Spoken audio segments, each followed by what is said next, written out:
పోలాల అమావాస్య అంటే ఏంటి? ఈ నోములో ఉన్న ఆంతర్యం ఏంటి? ఈ నోము వ్యవసాయ సిరులక, సంతాన సౌభాగ్యానిక?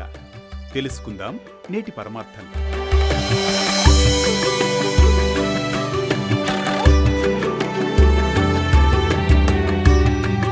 ప్రతి ఏటా శ్రావణ మాసంలో వచ్చే బహుళ అమావాస్యను పోలాల అమావాస్య అంటారు. ఈ పోలాల అమావాస్యకు ఎంతో విశిష్టత ఉంది. స్త్రీలు తమ సౌభాగ్యం కోసం, తమ పిల్లల యోగక్షేమాల కోసం, తమ కుటుంబం కోసం వ్రతాలు ఆచరించడం అన్నది అనాదిగా వస్తున్న ఆచారం. ఇందులో భాగంగానే పోలాల అమావాస్య వ్రతం ప్రత్యేకంగా సంతాన సంరక్షణ కోసం నిర్దేశించబడింది.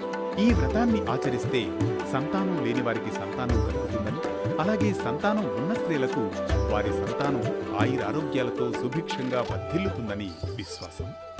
ఇక పాడి పంటల వృద్ధి కోసం ఆచరించేదిగా కూడా ఈ పోలాల అమావాస్యకు ఎంతో విశిష్టత ఉంది. ఈ రోజున గ్రామీణ ప్రజలు పోలాంబ పేరుతో అమ్మవారిని పూజిస్తారు. ఆమెకు ఇష్టమైన నైవేద్యాలతో పాటు చీర, సారెలు సమర్పిస్తారు. ఈ విధంగా చేయడం వలన ఆ తల్లి అనుగ్రహం లభిస్తుందని, ఫలితంగా పాడి పంటలకు అనుకూలంగా వర్షాలు కురుస్తాయని విశ్వసిస్తారు. వ్యవసాయం కలవారు ఎద్దులను పూజిస్తారు. ఎందుకంటే పూర్వం అంధకాసురుడనే రాక్షసుడు పార్వతీదేవిని మోహించగా శివుని వాహనం నందీశ్వరుడు యుద్ధం చేస్తారు.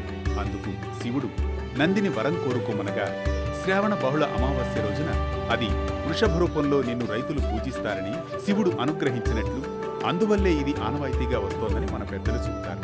ఇక ఈ పూజను పోలాల అమావాస్య రోజున శుచిగా ఉపవాసంతో పూజ గదిలో కంద మొక్కను ఉంచి ఆ మొక్కకు 9 పసుపు కొమ్ములు కట్టి మంగళగౌరీదేవి లేదా సంతాన లక్ష్మీదేవిని ఆవాహనం చేసి పూజ పూర్తయ్యాక ముత్తైదువులకు వాయినాలివ్వాలి. పోలాల అమావాస్య మరుసటి రోజున పూజించిన కంద మొక్కను ఇంటి ఆవరణలో పూల కుండీల్లో నాటాలి. ప్రతిరోజు నీళ్లు పోస్తూ మొక్కను సంరక్షించాలి. కొద్ది రోజులకు ఈ మొక్క పక్కనే మరికొన్ని పిలకలు వస్తాయి. అలా రావడం శుభసూచకమంటారు మన పెద్దలు.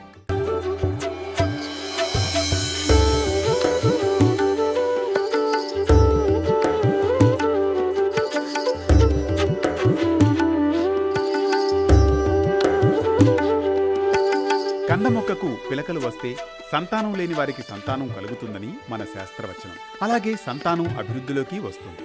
తర్వాత ఒక తోరాన్ని తన ఆఖరు సంతానానికి మొలలో కట్టాలట.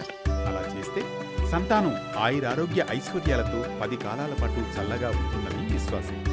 ఇక పూర్ణం పూరెలు ఈ పండుగ రోజున ఎందుకు వాయనంగా ఇవ్వాలంటే, పూర్ణం పూరే పూర్ణ గర్భానికి చిహ్నం. అందులోని పూర్ణం గర్భస్థ శిశువుకు చిహ్నం. స్త్రీకి మాతృత్వం కూడా అంత మధురమైనది కనుక పూర్ణం పూరెలు వాయనంగా ఇవ్వాలనే నియమాన్ని విధించారు మన పూర్వీకులు. పోలాల అమావాస్య నోమును భక్తి శ్రద్ధలతో ఆచరిద్దాం. ఆ గౌరీదేవి అనుగ్రహానికి పాత్రులమవుదాం. ధర్మం, భక్తి, జీవన మార్గదర్శనంతో సాగే వేటూ న్యూస్ పరమార్థ ప్రవాహంలో రేపటి మరో దివ్యదీప్తి దర్శనం వరకు ఓ చిరు విరామం.